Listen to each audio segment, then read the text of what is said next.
துதி என்பது தேவனுக்கு செலுத்துவது, வாலிபனுக்கு செலுத்துவது அல்ல, மனிதனுக்கு செலுத்துவதல்ல, தேவனுக்கு செலுத்துவது. தொழுகை என்ற பேர்ல நீங்க எதை கொடுத்தாலும் கர்த்தர் ஏற்றுக்கொண்டு விட மாட்டார். நம்ம அப்படித்தான் நினைக்கிறோம். காணிக்கை கொடுத்துட்டா கர்த்தரை அப்படியே ஜில் பண்ணிடலாம் நினைக்கிறோம். நீங்க சேரலாம் செஞ்சுட்டு அதை காணிக்கை கொண்டு வந்து போட்டாச்சுன்னா சரி அப்படின்னு அது நம்ம ஐயா கிடையாது. வேற யாராவது செய்யலாம், அப்படி நமக்கு அந்த பழக்கம் இல்லை. நீங்கள் எதை கொடுத்தாலும் ஏற்றுக்கொள்வதற்கு அது குப்பை தொட்டி அல்ல, பரலோகம். குப்பை தொட்டி தான் எதை போட்டாலும் ஏற்றுக்கொள்ளும். அது என்ன குப்பை தொட்டியா? நீ எதை கொடுத்தாலும் ஏற்றுக்குருவாரா? ஆண்டவர்கிட்ட கொண்டாந்து நம்ம கொடுத்துட்டு லஞ்சம் வாங்கினே ஆண்டவரே கிட்டத்தட்ட ஒரு 4 கோடி வந்துச்சு, தசமபாகம் கொடுத்துரும், 40 லட்சத்தை கொடுத்துரும் ஆண்டவரே, சரிப்பா போவோம். அது நம்ம சாமி கிடையாது. இவர் பாவத்தை பாராத பரிசுத்த கண்ணர், மூஞ்சலுக்கு அடிச்சிருவார். உன் காசு யாருக்கு தேவை? இந்தியாவில் இருக்க காசு அமெரிக்கால செல்லாது, அது எப்படி பரலோகத்தில் செல்லும்? காசை கொடுத்தா கர்த்தரை கனப்படுத்தி விடலாமா? நாம் கொடுக்கிற எல்லாவற்றையும் கர்த்தர் ஏற்றுக்கொள்வார் என்பது அவசியம் அல்ல. ஆபேலும் காயினும் கர்த்தருக்கு பலி செலுத்த போனார்கள், கொண்டு போய் பலி கொடுத்தாங்க. பலி தானே கொடுத்தாங்க, தேவனை தொழுது கொண்டார்கள், தேவனிடத்தில் போய் இரக்கம் செய்தார்கள். காயின் தான் விதைத்த அந்த விளைச்சல்களின் முதல் ஈற்று பலன்களை கொண்டு வந்து தேவனுக்கு படைத்தான். ஆபேலும் அதே மாதிரி தான் படைத்தான். காயினுடைய பலி கர்த்தருக்கு பிரியம் இல்லாதனால கர்த்தர் காயினையும் அவன் பலியும் தள்ளிவிட்டான். அதான் கர்த்தர். நீங்க நீ காணி கொடுத்துட்டீங்கிறக்கா கர்த்தர் உங்களை ஏற்றுக்கொண்டு விட மாட்டார். பாட்டு பாடிட்டானேங்கிறக்கா கர்த்தர் ஏற்றுக்கொள்ள மாட்டார். தொழுது விட்டானே, சர்ச்சுக்கு வந்து விட்டானே என்பதற்காக கர்த்தர் சந்தோஷப்பட்டு விட மாட்டார்.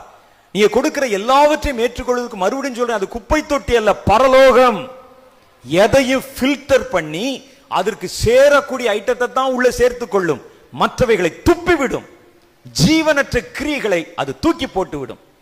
உங்களுக்கு ஒரு காரியம் தெரியுமா? சயின்ஸ்ல கடல் உயிருள்ள எந்த பொருளையும் உள்ள இழுக்கும், உயிரற்றதை வெளியே துப்பிவிடும். செத்துட்டான சாகர வரைக்கும் உள்ள பிடிச்சி இழுக்கும். ஒரு ஆள் உள்ள கடலுக்குள்ள போங்க, கடலுக்குள்ள போனான்னா உயிர் இருக்கான்ல, அவனை சுழட்டி சுழட்டி உள்ள இழுத்துட்டே போகும், இழுதும். செத்துட்டான்னு வச்சுங்களேன், வெளியே துப்பிட்டு போயிடும். கடலே செத்ததை வைத்துக் கொள்ளாமல் துப்பும் பொழுது கர்த்தர் என்ன செய்வார்னு யோசிக்கிறீங்க? ஜீவன் இல்லாதவைகளை பிடித்து வைத்துக் கொள்வதற்கான பிரேத கிடங்காது பரலோகம். அதிலே ஜீவனுள்ளவர் இருக்கிறார், ஜீவனுள்ளோருடைய சங்கம். ஆகவே நீங்கள் செய்கிற எல்லாவற்றிலும் ஜீவன் இருக்கணும். தேவன் ஆவியாய் இருக்கிறார். அவரை தொழுது கொள்ளுகிறவர்கள் ஆவியோடும் உண்மையோடும் அவரை தொழுது கொள்ள வேண்டும் என்று கர்த்தருடைய வேதம் சொல்லுது. அப்ப நீங்க கொடுத்து விட்டீர்கள் என்பதற்காக எல்லாவற்றையும் கர்த்தர் எடுத்துக்கொள்ள மாட்டார். அது பரலோகத்து சாயல தேவனை பிரியப்படுத்துகிற, தேவன் ஏற்றுக்கொள்ள முடிந்தவைகளை தான் ஏற்றுக்கொள்வார்.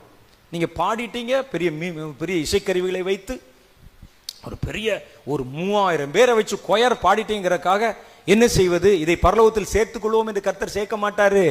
அது ஆவியும் ஜீவனும் உயிரும் உள்ள தேவனுக்கேற்ற சுகந்த வாசனை உள்ள பலியாயிருந்தால் மாத்திரம்தான் அது பரலோகத்துக்குள்ள போகும்.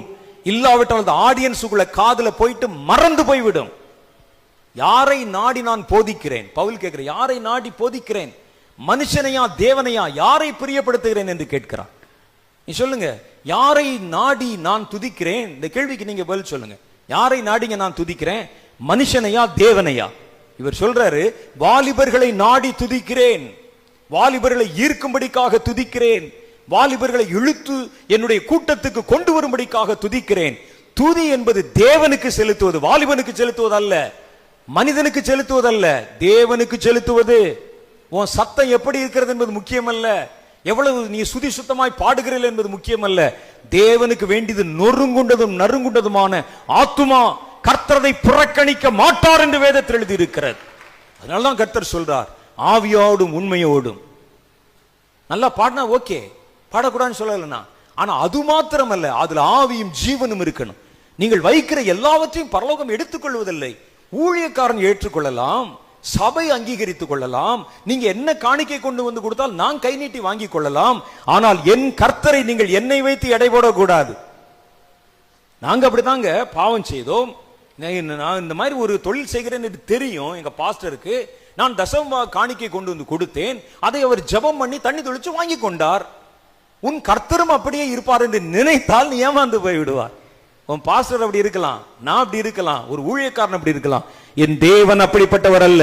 அவரிடத்தில் பாவம் சேருவதே இல்லை. அவர் பாவத்தை பாராத பரிசுத்த கண்ணர் என்று வேத புஸ்தகத்தில் திட்டமும் தெளிவுமாக எழுதப்பட்டிருக்கிறது. அப்ப வசனம் சொல்லுது, ஒரு காலம் வருகிறது, தேவனை தொழுது கொள்ளுகிற காலம், எங்கும் பிதாவை தொழுது கொள்ளுகிற காலம். வெளிப்படுத்தின விசேஷத்தில் சொல்லுகிறது, நீர் ஒருவரே பரிசுத்தர், நீர் ஒருவரே பரிசுத்தர், தேவரீர் ஒருவரே பரிசுத்தர், எல்லா ஜாதிகளும் உமக்கு முன்பாக வந்து தொழுது கொள்வார்கள், உம்முடைய நீதியின் செயல்கள் வெளியரங்கமாயின என்றார்கள். அடுத்து கர்த்தருடைய நீதியின் செயல்கள் வெளியரங்கமாகும். கர்த்தர் நீதி